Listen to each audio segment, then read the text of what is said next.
t'as beau être l'âge que tu as, si t'es pas en train de bump sur les réseaux sociaux, t'es out of business. Faut que tu sois présent sur les réseaux sociaux pour que tu aies un public. Comme ça, quand tu vas vendre des billets, le monde va les acheter. Tu sais qui pour moi, c'est...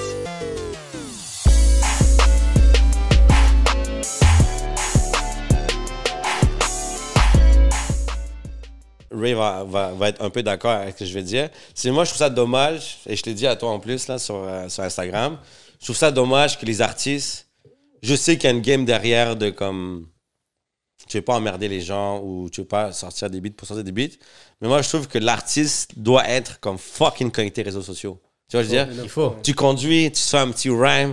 Bro, tu fais un rhyme avec ce que tu manges, là. Tu vois, spaghetti, pipi, je sais pas, bro, fais ce que tu veux. Mom spaghetti. Tu vois, je veux dire, comme quelque chose que les gens... oublie pas que...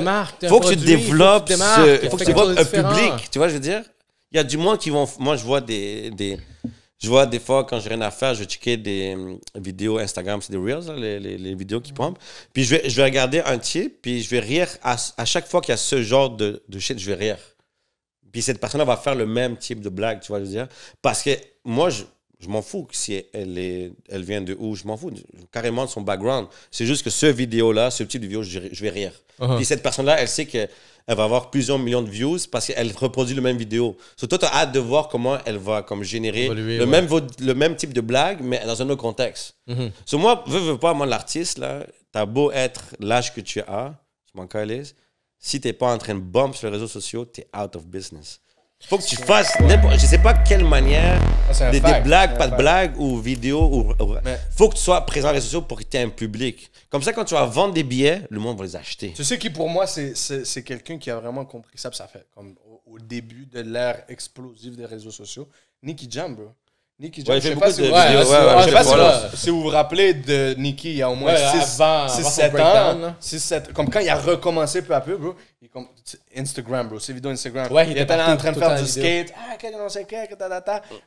Il ouvrait son garde-robe, puis c'était juste des chandails noirs. Tu sais, le monde, ils étaient attirés par ça. Puis après ça, ça faisait en sorte qu'ils aillent checker leur musique. Ouais. Être entertainer, ça amenait le monde à écouter sa musique. Tu comprends? C'est vrai. Mais c'est comme... Puis quand on parle d'équipe derrière, backstage, tu dois avoir quelqu'un, que ce soit ta copine, que ce soit n'importe qui, bro. Il faut qu'il y ait quelqu'un qui te vende ce dream d'artiste. Moi, personnellement, si j'étais artiste, je vends ce dream d'artiste.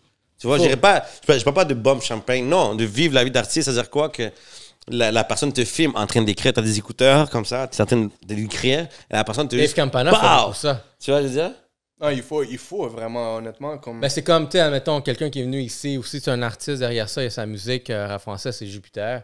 Lui aussi, tu vois, lui, il vit de son craft. Je pense, de son craft, pas nécessairement la musique, je dirais encore là, je ne sais pas, je parle pas pour lui, mais... Tu vois, il y a des sponsored deals, il fait son training, il fait tout plein de shit en commun. Il n'a pas nécessairement besoin d'une job pour maintenir ça, mais il y a tout le temps un hype, il est tout le temps là, il y a tout le temps quelque chose de différent. Même la façon qu'il parle, là, si tu vois, c'est différent des autres artistes. Puis il s'assume aussi sur les choses. Il y a du monde qui vont peut-être pas aimer son vibe parce que le gars, il a l'air arrogant, comme yo, il est tout le temps en train de flex, il est tout le temps en train de Puis quand il est venu ici, tu vois, on s'est amusé, là, puis...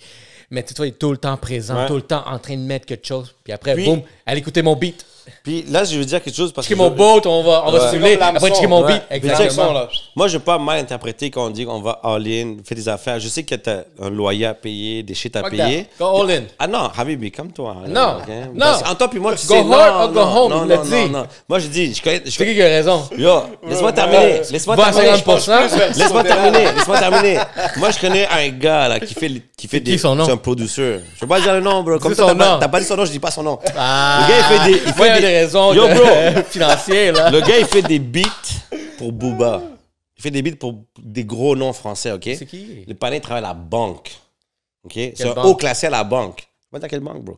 C'est un haut classé à la banque, tu vois, je veux dire? Puis lui, il va prendre une fin de semaine, il va faire un aller-retour Paris, bro. Il va vendre son produit, mais quand je dis aller all-in, c'est dans ce que tu fais, dans ce que ta manière, dans ton temps libre, vas-y all-in. Si t'es pas all-in, on dit t'as un job à temps partiel, c'est chill, c'est ça la réalité des choses. Par contre, quand tu es au travail, tu es en train de mix. C'est pas parce que tu es au travail que tu n'es pas en train de mix dans ta tête. C'est pas parce que tu es au travail que tu n'es pas en train d'écrire. Tu vois ce que je veux dire? C'est ça, moi je dis c'est ça le vrai hustle. C'est même si yo bro, moi je voyais du monde dans l'arrêt de boss là, ils sont comme je vois leurs livres, ils arrêtent d'écrire. C'est ça le hustle. Mais il faut risquer, bro. Il faut risquer. C'est clair, mais il faut être business wise, bro. En espagnol, bro, el que no arriesga nada tiene. Lui qui risque rien, il n'a rien. Bro, peu importe ce que tu veux faire, tu vas toujours risquer quelque chose. En passant, soit du temps, soit de l'argent, soit, je sais pas moi. En passant, je veux plus que tu fasses de traduction. Les mondes qui vont en espagnol, ils vont gogoler ça, bro. Faites vos devoirs. Non, mais c'est vrai. Moi, je suis d'accord. Moi, je suis d'accord, mais moi, je pense qu'en tant que... faut que tu sois un business wise, tu vois. Et Ray veut pas être business wise. Il a pris une opportunité. Il a fait un hustle en même temps. Et quand c'est le moment opportun, il s'est lancé. Mais tu vois... Faut te rendre business wise, mais pour te rendre là, il faut que tu te plantes puis il faut que tu aies de l'expérience. Moi, je dis aujourd'hui, comme exemple live. Moi, mon conseil, ça serait contrairement à comme moi, exemple live, là, moi, si j'étais lui, là, live, là, j'aurais pris mon sel, j'aurais fait un story live. Genre live, là. Non, live, assis où tu es. Live, là, pendant ton rap. Yo, bro. Tu vas être un artiste. Yo, chaque moment. T'as des gars là. Tu fais que, tu vois, je veux dire, non, tu fais pas parce que t'es pas là. Ça, sur les gros débats, c'est en live, là. C'est comme en train de suivre les conseils de Maji ici, Alexis. Hey, Ray. La question, yo guys, la question, est-ce que vous allez aller all-in sur la musique ou non? All-in la musique ou pas? All-in ou non? Regarde, moi je m'en vais all-in. Si je fais les choses, on les fait all-in. On les fait bien. Go hard or go home. Vas-y, pose. Mais moi, c'est ça. Moi, yo, même ma femme me fait chier, elle me dit, yo, tu poses tout le temps. Je dis, oui, chérie, c'est ma business. Yo, ça paye les bills. Une fois, tu vois pas des salles de bain. Quand je t'amène souper, c'est qui a payé ça? Instagram, les posts que je mets. Il y a quelqu'un qui l'a vu, quelqu'un qui a acheté un contrat. Lui a mis un beat, il était dans la voiture, il a fait un verse. J'étais comme, bro, on fait ça tout le temps. Moi, j'ai checké, j'étais entertain. Puis c'est vrai, tu sais quoi? Je vais faire une analogie encore là, real talk. Pour question d'être tout le temps là, ça va faire 43 semaines plus, on va dire 8 semaines qu'on a égaré. Le podcast est là à chaque fucking semaine. Chaque semaine, ça va faire 1 an qu'à chaque semaine, on est en train de faire ce podcast-là, Real Talk. Puis moi, à peu près 6 mois dans la game, j'ai déjà pogné mon contrat. Oh, 43 semaines plus toutes les fails. Les 4 semaines qu'on a fait. Yo, les fails, on en a, guys. On a comme 4 semaines de fails. On pourrait faire un épisode sur les fails de podcast. Ça, je pense que ça va être épisode 49. Ouais. Les fails qu'on a fait, qu'on a appris. Le micro marche pas, l'autre marche pas, on n'a pas enregistré. Good mais qu'est-ce que je veux dire derrière ça, c'est que juste parce qu'on était là tout le temps, moi, j'ai réussi à décrocher un contrat. Parce que le dos, il dit comme... Ah, ça, je vais le dire tantôt. Le gars, il regarde comme... C'est qui, lui? C'est qui? Fait il y a la personne qui m'a référence, il m'a pointé vers le podcast. Et un vieux monsieur de 66 ans, là, il est allé voir les podcasts, puis il était comme... Je sais pas. Il m'inspire pas, mais je le connais. Juste parce que il était curieux. Parce yo, j'ai du contenu pour fucking 1000 heures en ce moment. Alors, on a parlé... Closer le deal. Un beau fucking deal en plus. Podcast devient payant en ce moment-là. Mais encore plus loin que ça, OK? Comme un artiste. Tu as la vie d'artiste. Moi, je dis pas que c'est ça le prochain move de l'artiste. Par contre, quand tu crois en tes projets, moi, je dis que l'artiste a une éducation artistique. Va faire un complémentaire. Va te chercher quelqu'un qui va te faire ton business wise marketing derrière. Parce qu'une fois que tu es artiste, tu as besoin de quelqu'un qui mette en valeur, OK? Le podcast ici, là, veut pas, tu as Ray, t'as une équipe derrière. On a été capable de chercher des sponsors, bro. Moi, comme, à chaque fois que je parle avec Ray de ça, je capote. On a des fucking sponsors ici. J'ai dit fucking... On la merde. La merde. Non, mais... Shout out Rosemont. Mais Rosemont. Mais l'affaire, c'est que c'est ça, comme ce qu'on fait ici, c'est ce qui s'en vient dans 5-6 ans, ça va être implémenté comme les podcasts, ça existe depuis des années. Par contre, on vient de mettre une caméra et le monde à la maison, ils peuvent regarder. On peut présenter un produit. On est tous dans la vingtaine. On va tous aller acheter du Rosemont après, tu vois, je veux dire. Mais c'est juste à dire, c'est quand tu crois un projet. C'est pas seulement le grind, c'est un grind intelligent. Tu es bien entouré. T'es même capable d'avoir des sponsors, bro. Nous, en ce moment, on arrive à avoir une entrée d'argent mensuelle sur le podcast. Pas le mien, pas le sien de sponsor. Sur moi, quand je vois un artiste qui n'est pas en train d'avoir, je sais pas comment ça marche le monde des artistes, t'as pas un sponsor, bro? Va get un parce que tu es en train de faire la musique pour les jeunes, pour la nouvelle génération. Tu es censé avoir un brand montréalais. Va bump les shit. Puis une autre chose avant, puis on laissait la parole, c'est que nous, quand on a commencé, on parlait tout le temps d'alcool. devine qui s'est venu attacher. On faisait des transactions d'alcool. On faisait que de l'alcool. Yo, bro, toutes les postes au début, les 15 premières minutes, c'était voici une bière, voici un latino. Puis regarde maintenant, on se fait sponsor par vraiment une distillerie. Exactement. Et en plus, il y a beaucoup de projets qui s'en viennent avec eux. Là. Ça, c'est comme juste une étape. Là. Ce qui s'en vient, c'est beaucoup plus gros. Le monde, c'est pas prêt pour l'été. Tu sais, moi dans ce que vous dites, je me reflète un petit peu dans ça parce que, tu sais, par exemple, vous avez toujours été constant quand tu me dis ça fait 43 semaines, 43 épisodes, je sais pas trop combien d'heures de contenu. Moi, l'année passée, il est arrivé, c'est comme un petit dilemme. Il est arrivé une situation. J'avais prévu aller en Colombie. En Colombie, j'ai beaucoup de contacts dans la musique. J'avais prévu aller là-bas. C'était un voyage plus que tout, pour musical, aller chercher de nouveaux horizons, checker les contacts que j'ai déjà établis là-bas pour permettre ma carrière d'évoluer dans mon marché cible, bien sûr. Il est arrivé la pandémie. La pandémie est arrivée, ça m'a fuck up. J'ai dit, shit, je peux pas aller en Colombie, je peux pas release les beats que je voulais release parce que, comme je te dis, pour moi, sortir un beat en espagnol... Pour moi, sortir un beat en espagnol ici, ça peut être gaspiller le beat. Je peux le voir comme ça. Là, après, j'ai dit, mais je peux pas rester statique. Je peux pas ne pas sortir des beats parce que j'ai quand même un public à maintenir. J'ai quand même des T'étais conscient que tu donnais des excuses, là? Comment? T'étais conscient que c'était juste une excuse? Ah non, c'était de la merde. Ouais, c'est ça. Honnêtement, fait là, je me dis, mais je veux toucher le marché d'ici. Je suis conscient que je vais devoir rester ici au moins pour la prochaine année. Fait que je veux faire quelque chose de productif qui va m'aider dans ma carrière puis qui va créer une différence ici. C'est quoi que j'ai fait? J'ai commencé le projet que je viens de sortir il n'y a pas longtemps, Que du Louvre. C'était l'album qui est sorti. Je me suis dit, qu'est-ce que je fais? Je dis, je veux toucher le marché d'ici. Puis je sais que moi, tout seul en espagnol, je ne peux pas avoir la capacité que j'aimerais avoir. Je ne peux pas avoir l'impact que j'aimerais avoir pour vrai. Qu'est-ce que j'ai fait? Je me suis mis en équipe avec mon gars d'enfance, si on peut dire de même, Jack La S. Lui, c'est un producteur. Shout out Jack La S, Paranoid Studio. Je me suis mis en alliance avec lui. Lui, c'est le producteur, l'ingénieur de son de Saint-Léonard, je pourrais dire. Mal. Tous les gars qui sortent de Saint-Léonard, ils passent par lui. Là. Enima, Ruskov, Kino, VT. C'est un Dr. Dre, lui. Là. Ouais, voilà. Fait que là, je me suis mis en association avec lui. Je dis, on va faire un produit, on va faire quelque chose, on va faire des featuring avec des gars en français. Il y a beaucoup des gars du quartier que je connaissais déjà. Puis là, il m'a dit, let's go. On fait les beats. On a commencé le premier beat avec un gars qui s'appelle Kino. Lui, c'est un des rappeurs de la relève d'ici. Je pense que c'est un des jeunes rappeurs les plus suivis ici au Québec. Mal. Puis, on a commencé avec ce beat-là. On a drop le beat avec le vidéo. Il y a super bonne acceptation. Je voyais que ça roulait organique dans les radios. Radio-Canada, toute l'affaire. J'ai dit, OK, nice. On the side, j'étais en train de préparer d'autres choses. Je faisais d'autres featuring avec des gars en français puis tout. Puis là, avec ça, j'ai dit, ça m'a permis d'ouvrir mes yeux à dire, je dois rester ici pendant un an. Je veux me maintenir actif. Ouais. Je veux marquer une différence. Je vais je vais faire un projet français-espagnol. Ici, personne ne l'a jamais fait. C'est quelque chose de nouveau. J'ai quand même l'opportunité de collaborer avec du monde qui sont influents dans le marché francophone ici. J'ai dit, let's do this.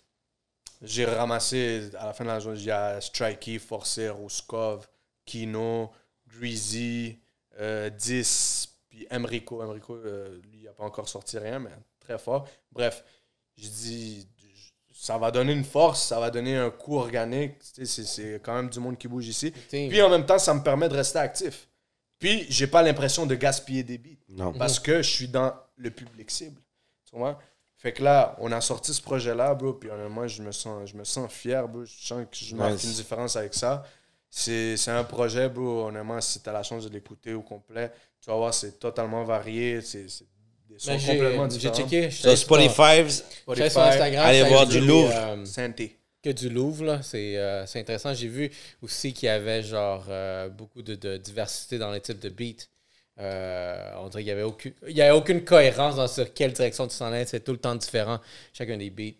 Totalement. Fait que, non, c'est bon. Puis moi, j'encourage ça. Tu sais, vraiment, les personnes se demandent qu'il faut que ça soit parfait, il faut que ça soit comme ci. Sors, mais non, sors, exactement. Arrête de penser trop, fais-le, après tu penses. Exactement. Moi, je te dis, et moi, j'étais contre les réseaux sociaux au début.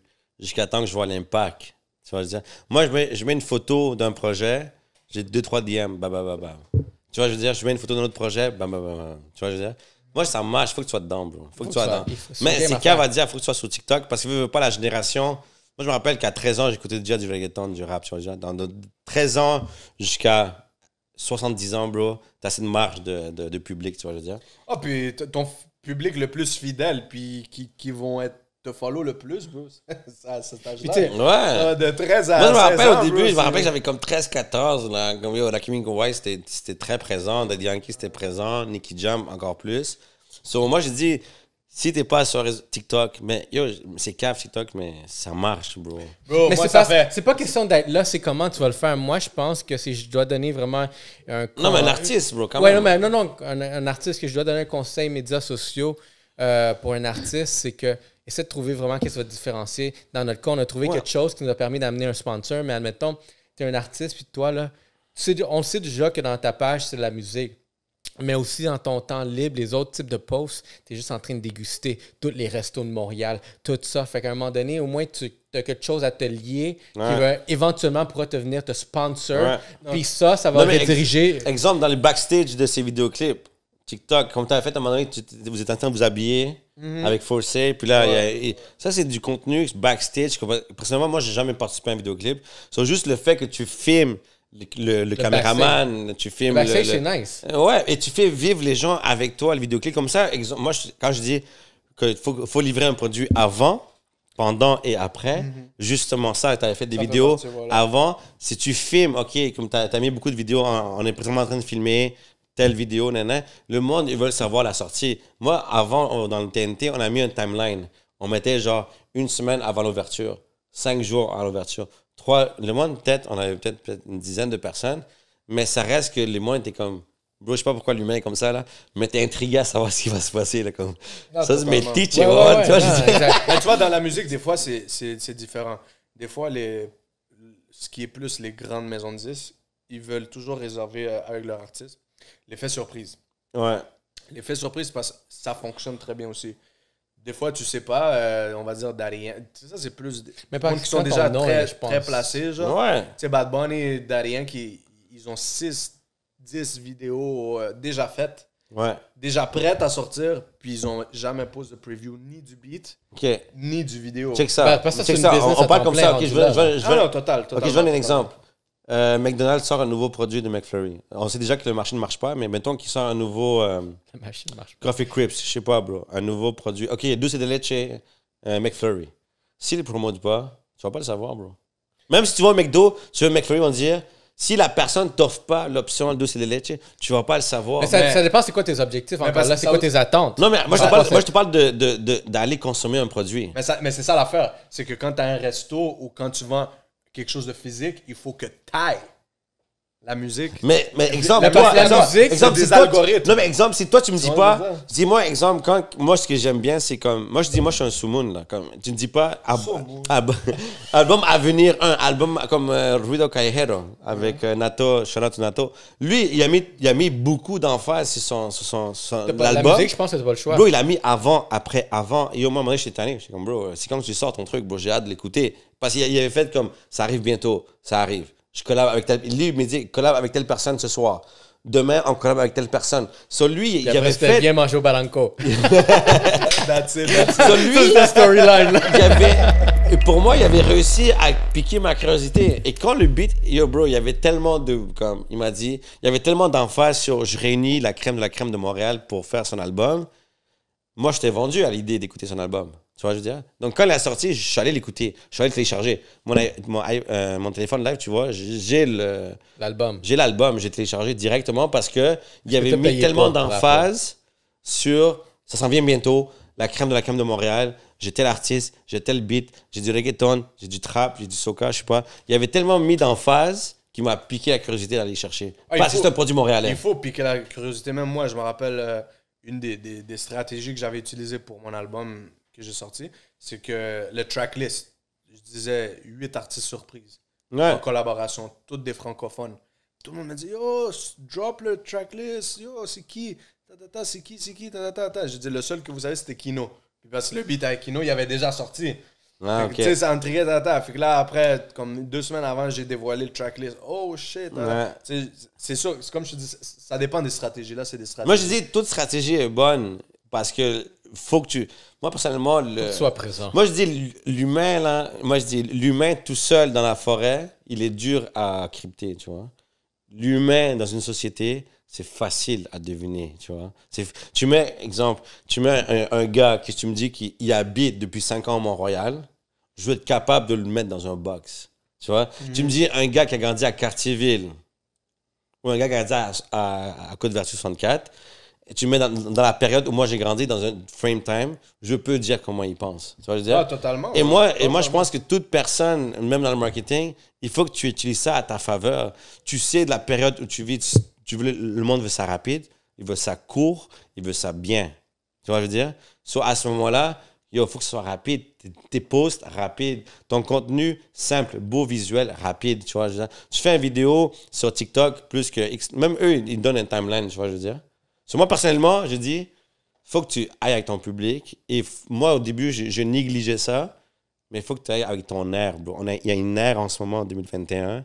Il y a beaucoup de jeunes qui connaissent pas les beats comme nous, on connaît. Tu vois, mais tu sais, c'est pour ça. Il faut que tu embarques sur ça. Bro, If you don't know that song, you're too young for me. Mark is single, but 20 and more. Le meilleur exemple dans le marché latino, bro, c'est Daddy Yankee, bro. Ah, lui, Daddy Yankee, tu sais, justement, là, Daddy Yankee va plus jamais te sortir un beat comme Santificato El Capola. Jamais de la vie, là. Jamais. Il va plus jamais te sortir un Somo de Calle. Tu comprends? Ouais. Mais il va te sortir check. Celui a compris la formule, bro. Ouais. Depuis, je me rappelle pas si c'est checky ou quel beat, mais bro, toutes les beats que Daddy Yankee drop maintenant, bro, c'est le même pattern, bro. Et un dembo, bailable, avec un chorus qui se répète 26 000 fois, il s'est adapté, bro. Mais moi, je dis, c'est ça aujourd'hui, bro. Il s'est adapté, puis challenge, Puis le monde qui ne veut pas, exemple, un gars qui dit, oh, moi, je fais que du rap lourd pour le street, ma bad, mais tu vas rester dans ce petit... Tu vas pas vivre de ton craft. Tu vas rester là, puis ton public va être limité à ça. Limité, là. Mais bro, moi, comme artiste... Moi, je suis sûr que c'est ça qu'ils ont dit à J. Cole, bro. Moi, je suis pas mal sûr qu'au début, J. Cole, c'est ça qu'ils lui ont dit. Je suis sûr qu'ils lui ont dit, bro... Trop lyrical, ça va pas pogner, bro. Surtout dans un marché mais tu vois, américain que, bro, maintenant t'écoutes... mais le problème, c'est que t'as une population beaucoup plus civilisée, c'est le problème, bro. Oui, lui, il y a un segment, mais c'est plus gros qu'ici à Montréal. Tu fais du rap français underground, rap battle. Mais on s'entend que le gars... Attends. Tu fais s'il ferait du commercial, le gars serait beaucoup plus... Attends, tu fais un beat Street Gang, Bizop, Sizop, c'est dead, là. C'est pas... Tu vas te limiter, bro. Tu vas te limiter à un frame, bro. Comme Verdun va pas t'écouter, Mont-Royal va pas t'écouter. C'est sûr. Laval va t'écouter. Tu vois, je veux dire,